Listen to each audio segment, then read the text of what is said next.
is yours. The world is yours. Yo, what's good, everyone? It's Leak, and we back with another video. And my boy Smunkles uploaded a video, like I think it was like 2 days ago, something like that. Yeah, 2 days ago. And he's ranking how difficult it is to get every major license into DBD. This is a license that, like, these are licenses that everybody's talking about, and everybody just wants in the game. Listen, honestly, at this point, bro, it's like I don't even care what license we get in the game, because I'm gonna end up liking it anyways, because they be, I love when behavior be going off with these licenses, because they know what to do most of the time. Like, even though most of the time, like, sometimes the killers can be weak, I understand that, but it's like at least they're in a game, you know what I'm saying? So I enjoy that. But let me not talk too much, because this video is pretty long, so let's just jump right into this. Let's get it. Welcome back to another video. In today's video, we're going to look at every major license that people want in DBD and speculate how difficult it would be for behavior to license each of them into Dead by Daylight. Jason, the tier list will be organized using facts might about just be each 6th license anniversary, and him or evidence-based speculations. Pennywise. How's it going, everyone? My name is Schmuckles. Make sure to like this video and subscribe to the channel if you want to see more content like this. I also stream on Twitch on Wednesday and Sunday nights. The link for that is in the description below. These are the popular horror licenses that we're going to rank on this list. BIOSHOCK I never really got into if you like want to see that. that full playlist, you can click on the title. I need to play that in game this video, too. We're going to Same thing with Dead Space, Space. Past, as well as bring you all new information on the most popular horror IPs out there. The thing, everything else I'm pretty familiar with. Into account if behavior wants the license or if the license has been teased in the past. It also isn't analyzing if the license fits into DBD or not. We're going to assume for each case individually that behavior wants the license in Dead by Daylight. So this, can we just appreciate the fact that this man took the time out his day to really, like, I know these videos be taking like a minute to really process, because he has to go into the licenses and stuff. So just props to Smunkles, bro. This tier list is going to be how easy would it be for behavior to license the IP into the game if they want it in the game. The major factors that we're going to be talking about are: have the license holders licensed the content out before? Does behavior have any business relationships with the license holders? Do the license holders have a history of being stubborn with licensing their IPs? And do the license holders have their own game developers? I feel like Candyman should have been in the game, but I don't know what's the issue. If the license holder company already works with game got devs, then they're less so likely to want to shop around their IP and let independent game companies like Behavior profit off of it. This is a pretty likely explanation for why Stranger Things left DBD. Also, this tier list is not speculating for what's most likely to come next. For example, let's say that the Last of Us devs contacted Behavior and said that they're willing to do a crossover. Well, that would put them in our highest tier. But the next licensed chapter could be someone from a lower tier, like Chucky, for example, because even though it was a harder license to land, Behavior prioritized it. So this tier list— You mean the 6th anniversary killer? Because the ring we already getting for chapter 23. So chapter 24 is the 6th anniversary. So it's like what everyone is saying, if anybody is special, let's say like this, right? Who's more popular than Sadako? However you pronounce the name, right? Who's more popular than her from the ring? Think about that for the 6th anniversary. Evidence-based speculations how easy it would be for behavior to do each crossover. Not the order that we're going to see these IPs come into DBD. Here are the 5 tiers. We have the S tier licenses. These are licenses that have had a history of being open with collaborations in the past. They're going to be both open to collabs and connected with behavior in some way, shape, or form. I'd imagine most of these licenses are going to be video game companies. We have the A tier licenses, which are licenses that have done multiple recent collaborations. So they're more active licenses in general, but they're not necessarily connected to behavior. Or alternatively, bro, what was that hitbox? Unclear if they're open to collabs. And what's going to qualify them for an A tier in this case is if they're strongly connected to behavior in some way. Our B tier is the wildcard tier. The reason the wildcard tier is really high still is because these are licenses that are still legitimately possible, even if it's hard to place them in the A tier. These are licenses like Pinhead. The license holder's attitude toward crossovers is unclear. There are certain movie franchises that are much older franchises, so licensing their IPs into a video game may not have been talked about. Or they've done— the devs like to hide a lot of the stuff, so it's like I wouldn't be surprised if the stuff ending up on B tier is the ones that's more likely to come into the game.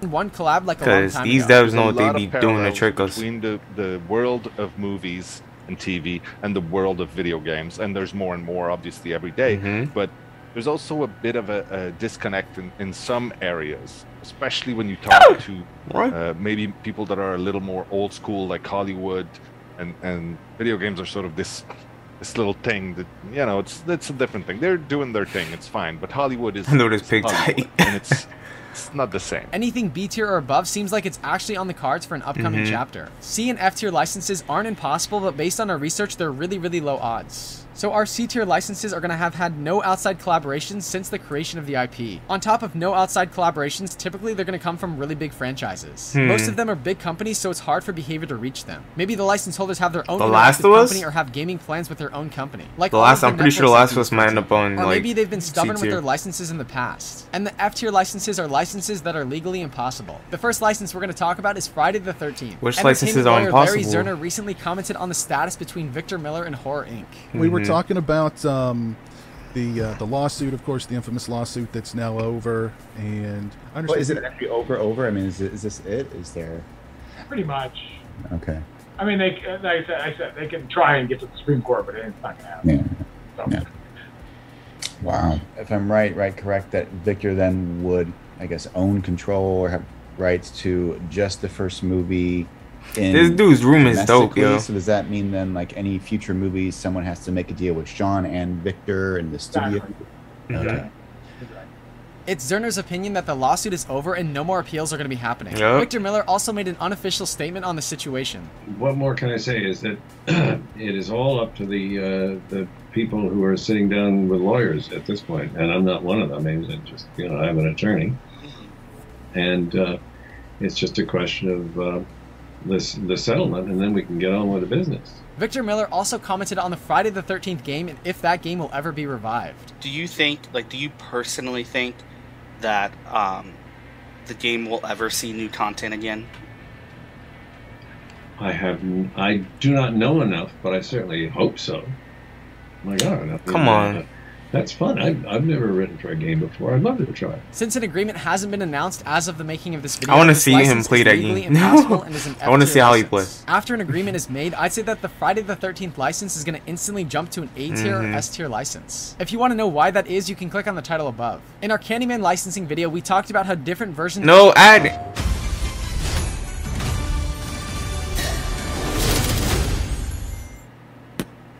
Meet Self. We are about building credit history. We help you build of Candyman owned by different movie studios. Somebody tagged Tony Todd on Twitter and said, "Please sir, can you help me track down who owns the rights to Candyman now? Sony says their rights have expired and Google is no help." And Tony Todd replied, "MGM." I'm not entirely sure that this is accurate. I researched this topic thoroughly and tried to track down the Candyman video game licensing rights to see if MGM owns them entirely, and I couldn't find an answer. I even emailed the MGM licensing department and I couldn't find a response. On their website, they're able to stream Candyman Farewell. You see what I'm talking about? This man be going all out, bro. Like, for real, if you so happen to be watching this video right now, me reacting to this, bro, sub to Schmuckles, bro, because he be going in. Flesh and the Candyman. You really don't have to do so this, and he decides MGM to. is the most recent and active license holders in the Candyman franchise. Also, in September this year, it was announced that MGM was unveiling a lineup of bloody fantastic new Candyman merchandise. MGM is listed as the license holders on the Funko Pop poster, so I'd say it's very likely that they're able to license a version of Candyman to DBD. I tried to see if MGM has ever licensed it will any be of their the new IPs one to though, other right? game devs. Because I only see the new pops. Game devs that match their profile of behavior. In 2006, they worked with Activision to license James Bond into a video game. In an interview about it, Travis Rutherford, MGM's executive vice president of consumer products and location-based entertainment, said Activision's proven expertise in developing cutting-edge games, their core competency in managing large movie franchises combined with global appeal of the James Bond property, will create a new benchmark for the next generation gaming experience. This article also gave an interesting breakdown of the James Bond branches game of coming out, ownership something like that? within MGM. The interview really went into detail about how Activision would be able to handle a giant IP like this. Well, we know that Behavior has proven that they can handle giant horror IPs. Kote talked about honoring licenses in this interview. We've created a game that allows us to bring in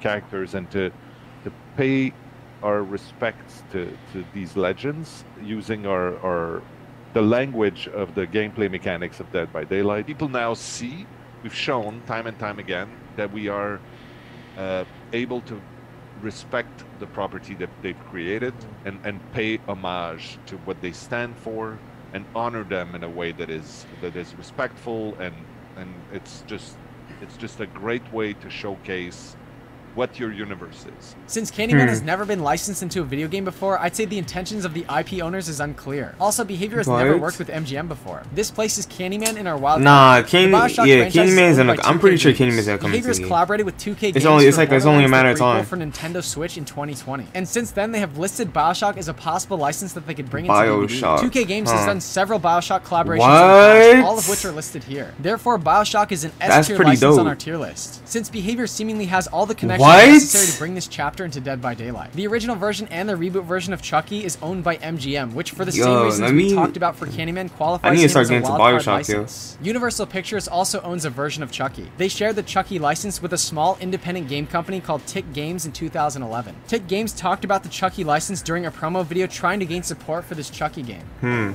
Tick Games has acquired the Child's Play Chucky license, and we're making a slasher game. Making awesome gameplay with crazy graphics and lots of Why is this man just there in the background? Really expensive for a medium-sized company like ours. Get in on the action. Tons of goodies, tons of prizes, and a chance to get in on the game await you. This game failed, and this was the only time that Chucky was legally brought into the video game space. One collaboration from 2011 with Universal's Chucky still keeps Chucky in our wildcard tier. The Last of Us is owned by Naughty Dog, which is a sub-company of Sony. They had a crossover bringing bloaters, stalkers, and clickers to Diablo 3. Some of Sony's employees have moved over to Capcom since Naughty Dog made The Last of Us. So it seems like a possible IP that Behavior could connect with because they already worked with Capcom on the Resident Evil chapter. So The Last of Us qualifies as an A-tier license. Springtrap is owned by Scott Cawthon. Oh my. Scott Cawthon announced he would be retiring after a whole bunch of drama has happened on Twitter, which we talked about. Last of Us is pretty, who knows? 6 months ago. If Scott is feeling the same way still, Steel Wool Studios seem like favorites to take over the franchise. Last of Us will be pretty weird though. It's like, I want the clicker to be the killer, but then it's like the bloater is like, it would be pretty cool too, but I don't know. I guess it would just be the bloater, and then the bloater could like, it's kind of like Nemesis where the bloater is the original, is like the main killer, and like the clickers and the zombies just like roam around the map. I don't know.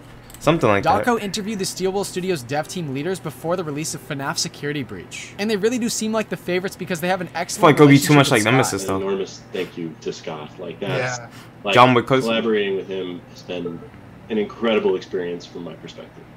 It just super into our ideas.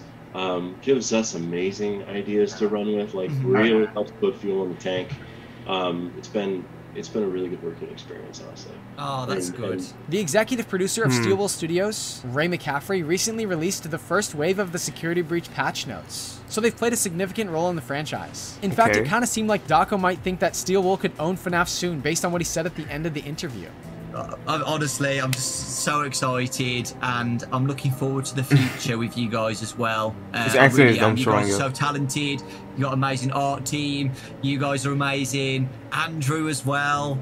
Kai, Andrew and Kai who I've met as Andrew. Hi, Andrew, if you're watching. As of right now, Scott hasn't done any FNAF crossovers with other video games. So Springtrap qualifies for one of our lowest tiers. I reckon this would be a difficult license for Behavior to get based on everything we know. Although some of the FNAF I hope he's trolling, man. None of the official FNAF games have an online mode. And that includes FNAF Security Breach. Any plans in the future for multiplayer? Have you guys ever thought about that in the back of your minds at all? I mean, certainly thought about it. We've talked about it, but nothing concrete right now. But it certainly, I mean, as game developers and having made multiplayer games, we talk.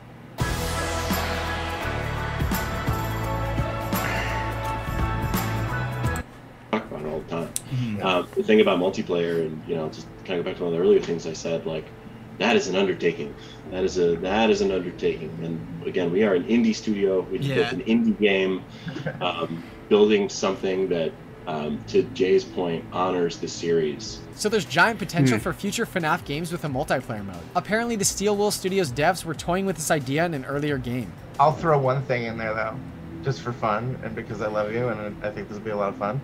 Is when we were working on Help Wanted, we actually did. Why does dude look like he cringed so hard just now? This dude right to the right. As soon as he said that. Multiplayer mode. Why is he cringing for?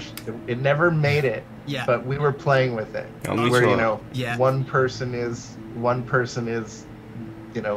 sitting in the middle of the room, and all the other players, and they've got the headset on, and all the other players are in controllers, but they've got the bots, and they're trying to jump scare the player that's trying to protect themselves in the office. I mean, and it was fantastic. Yeah, I remember talking about that ages ago because somebody found it in the files of something. Oh, of course they did. Yeah.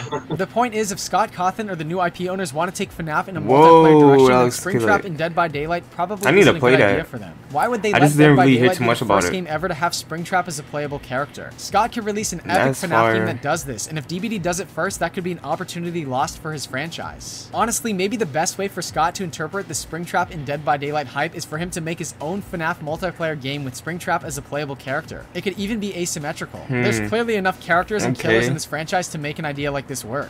Maybe a multiplayer mode takes the FNAF franchise to the next level. We saw Capcom do something similar with Resident Evil. I just hope it's successful, but I'd rather multiplayer game for the Resident Evil 3 remake. This was the first game with Nemesis and Mr. X as playable characters. In general, it seems like Scott doesn't want to let other video game companies profit off of his IP, which is totally fine. It's totally his choice. If FNAF collaborations were to ever happen, that's what I'm saying. Like, I respect tier 1 it, like but Springtrap and Dead by Daylight, that could be taking traffic away from the FNAF franchise. You know how dope that would be? Tell me that DBD would be their main game if Springtrap ever came to DBD. So even though Scott is aware of the hype, it just might not be a part of his personal vision. Scott's hesitation for FNAF collaborations in general places Springtrap in our C tier on our tier list. The Evil Within was created by Tango Gameworks, my god, the owner of the company was one of the founders of Capcom. Since there's a possible connection for behavior to license this IP to DBD, but Tango Gameworks has never done any crossovers, this is an A tier license, not an S tier. The rights to Slenderman are super unclear. According to the United States Patent and Trademark Office, Slenderman is trademarked by Mythology Holdings. This is pretty much in line with a few other sources I've seen. Slenderman was a playable character in the third-party game Terraform Rise of the Boogeyman. These game devs brought Slenderman and a bunch of other licensed characters into the game illegally. Once the game grew, they were forced to remove all the horror IPs. Apparently, Warner Bros. Reached out to them and forced them to remove Freddy Krueger. The lead game designer on this project tried to get the rights to Slenderman. I reached out to him while he was live streaming. Yes,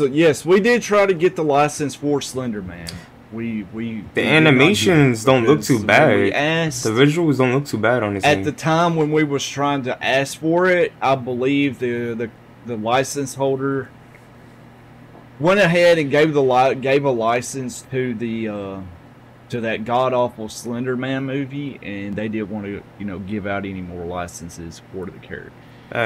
Based off of what I remember happened. Since the license holders appear to be hesitant to share this IP, this places Slenderman in our C tier. Slenderman hasn't been licensed anywhere since Sony's Slenderman. My thing is, just because if you watching this video and you just feel like it's never gonna happen, just never say never.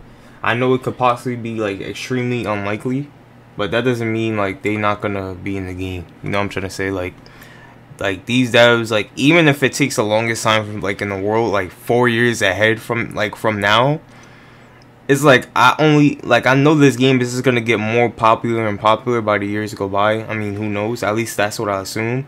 But it's only a matter of time where these devs is gonna run out of killers to put it, really popular killers to put in the game, and they're gonna have no choice but to put Springtrap and other killers that was been hyped a long time ago inside the game. You know what I'm trying to say, to get the hype flowing again, at least from that community, Five Nights at Freddy's.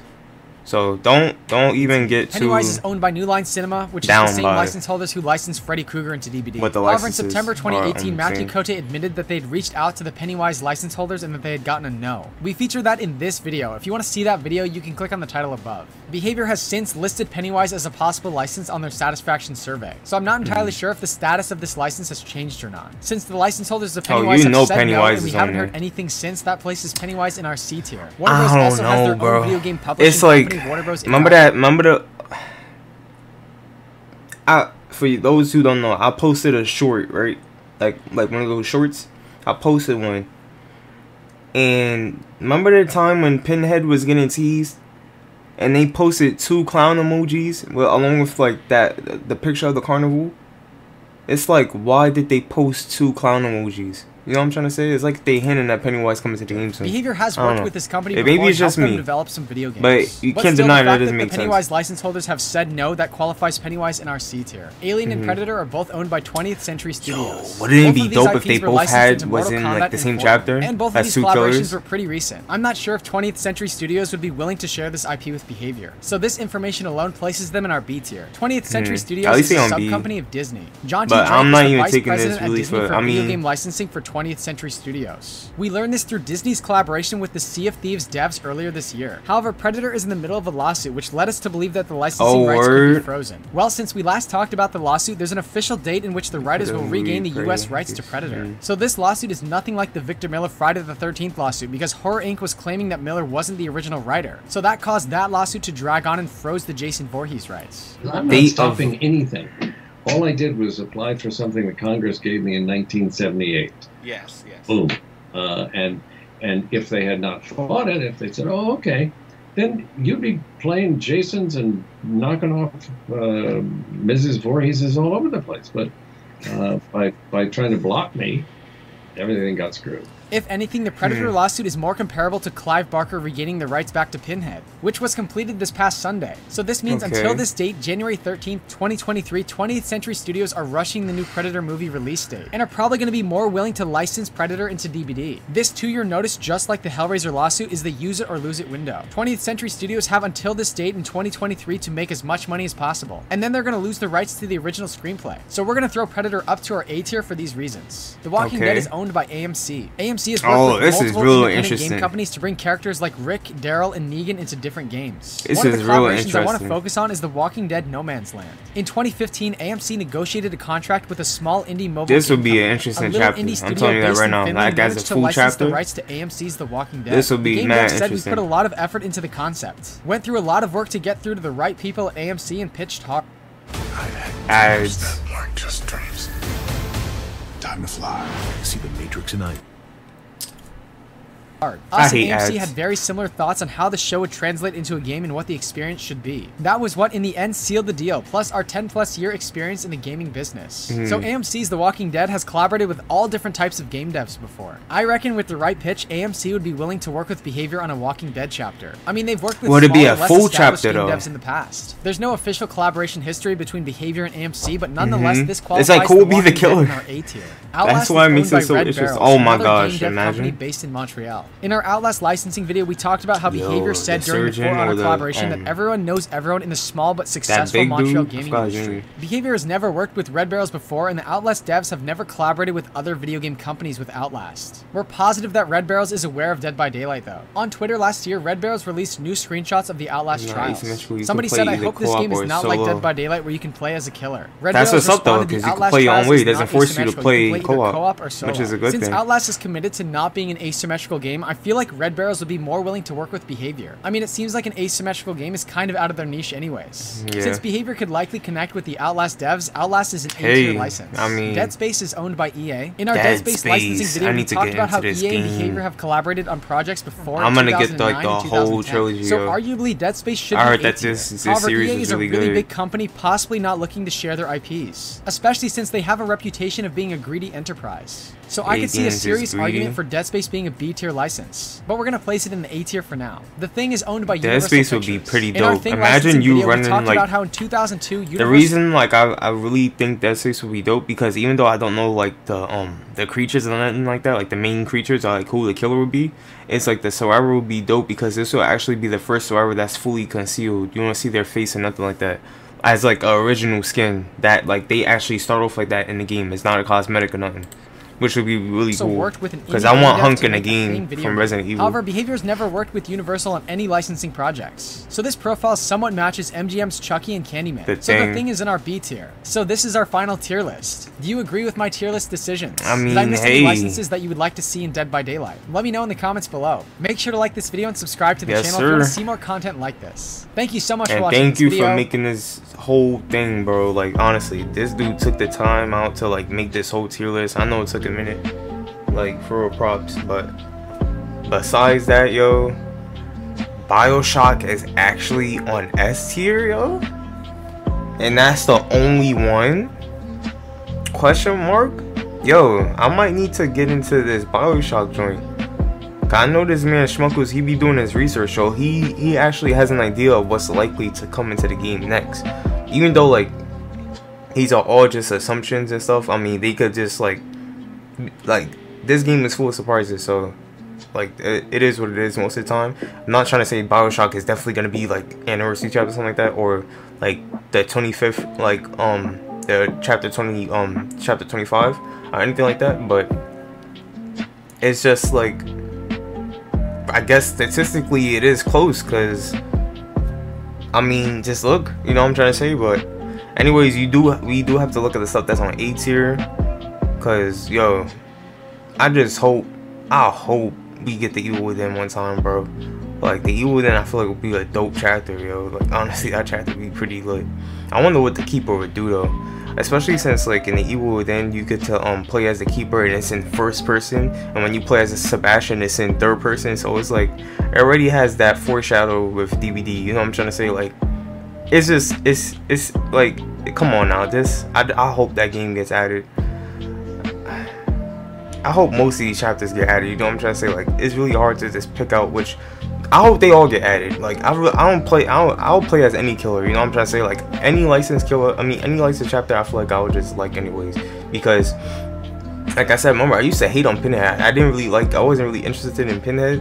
But now look, when he gets added to the game, I jump on that Pinhead. I said Pinhead bandwagon, right? So it's just like, bro, you know what I'm trying to say? Like any chapter that comes into the game and that can actually play as like that certain killer or whatsoever, I'm gonna end up liking in the first place. So I already know. I just hope most of these chapters, if not all of these chapters, get added to the game one day. Yo, I'll hope. You know what I'm trying to say? But anyways, thank you to Schmuckles for taking the time to make this video. I know this took a minute. I'm gonna see y'all in the next one. Let me know what y'all think. Stay safe, take care, love y'all, and peace. To the beat, y'all. Check it out. Come on. 1, 2, y'all. What you gonna do?